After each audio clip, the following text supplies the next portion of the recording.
Assalamualaikum warahmatullahi wabarakatuh. Baiklah teman-teman semua, kami dari kelompok 5 yang beranggotakan saya sendiri, yaitu Giovanni Sanespa Henry, dan rekan saya Rizka Aulia Jufri. Nah, di sini kami akan membahas mengenai menentukan dan menganalisis masalah penelitian dengan mata kuliah metodologi penelitian. Mata kuliah ini akan diampu oleh dosen pengampu kami, Profesor Dr. Hajah Hasna Faiza RMM Hum. Dan baiklah kita akan memasuki materi pertama yang akan disampaikan oleh rekan saya, Rizka Aulia Jufri. Baiklah, pada pembahasan pertama yaitu konsep masalah. Punaji Setiosari mengartikan masalah sebagai kesenjangan antara harapan dan kenyataan. Masalah dalam penelitian adalah suatu kondisi yang memerlukan pemecahan atau penjelasan lebih lanjut melalui proses penelitian. Kemudian, Sugiono melihat masalah penelitian sebagai pertanyaan yang perlu dijawab melalui pengumpulan data dan penelitian. Mengapa harus ada masalah? Masalah dalam penelitian sebagai penentu arah penelitian, menentukan metode yang tepat dan mencapai tujuan penelitian. Pembahasan yang kedua yaitu proses pemilihan masalah.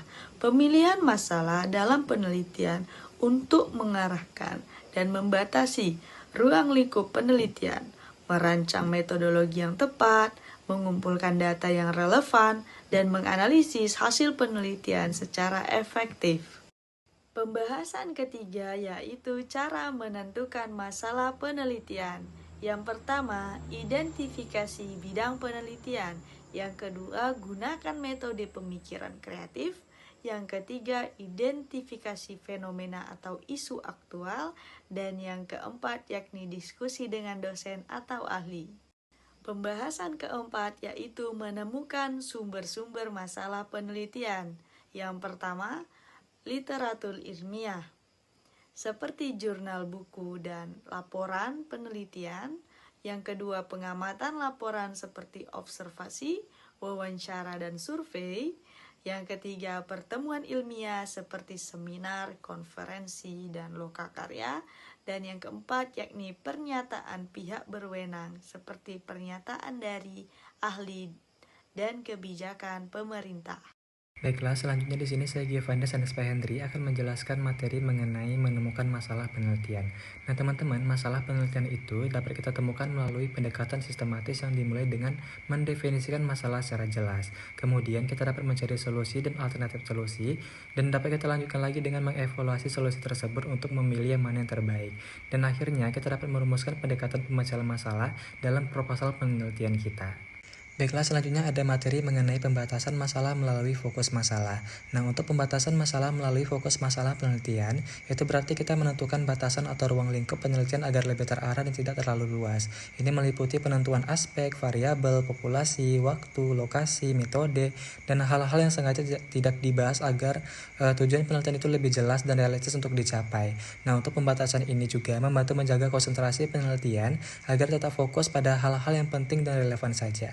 Selanjutnya teman-teman, di sini saya akan menjelaskan bagaimana cara merumuskan masalah penelitian. Ada 5 hal yang perlu teman-teman ketahui, yaitu yang pertama ada mengidentifikasi masalah utama, yang kedua memahami latar belakang masalah, yang ketiga harus membatasi masalah secara spesifik, yang keempat itu menyusun rumusan masalah dalam bentuk pertanyaan dengan rumus 5W1H, dan yang terakhir itu menyesuaikan masalah dengan metode penelitian. Selanjutnya kita memasuki materi yang terakhir, itu ada langkah-langkah penelitian kualitatif. Nah, di sini ada 9 langkah-langkah yang perlu teman-teman ketahui. Yang pertama itu ada menyatakan masalah penelitian. Yang kedua ada pembatasan masalah melalui fokus masalah. Yang ketiga ada perumusan masalah. Yang keempat ada tujuan penelitian. Yang kelima ada melakukan studi literatur yang relevan. Yang keenam itu ada menentukan pendekatan penelitian. Selanjutnya, yang ketujuh ada menentukan waktu penelitian, yang kedelapan ada teknik pengumpulan dan analisis data, dan yang terakhir ada keabsahan data. Sekian presentasi dari kelompok kami. Terima kasih untuk teman-teman yang telah mendengarkan. Semoga dapat memberikan ilmu yang bermanfaat bagi teman-teman semua. Kami dari kelompok 5 pamit undur diri. Mohon maaf jika ada kesalahan. Wassalamualaikum warahmatullahi wabarakatuh.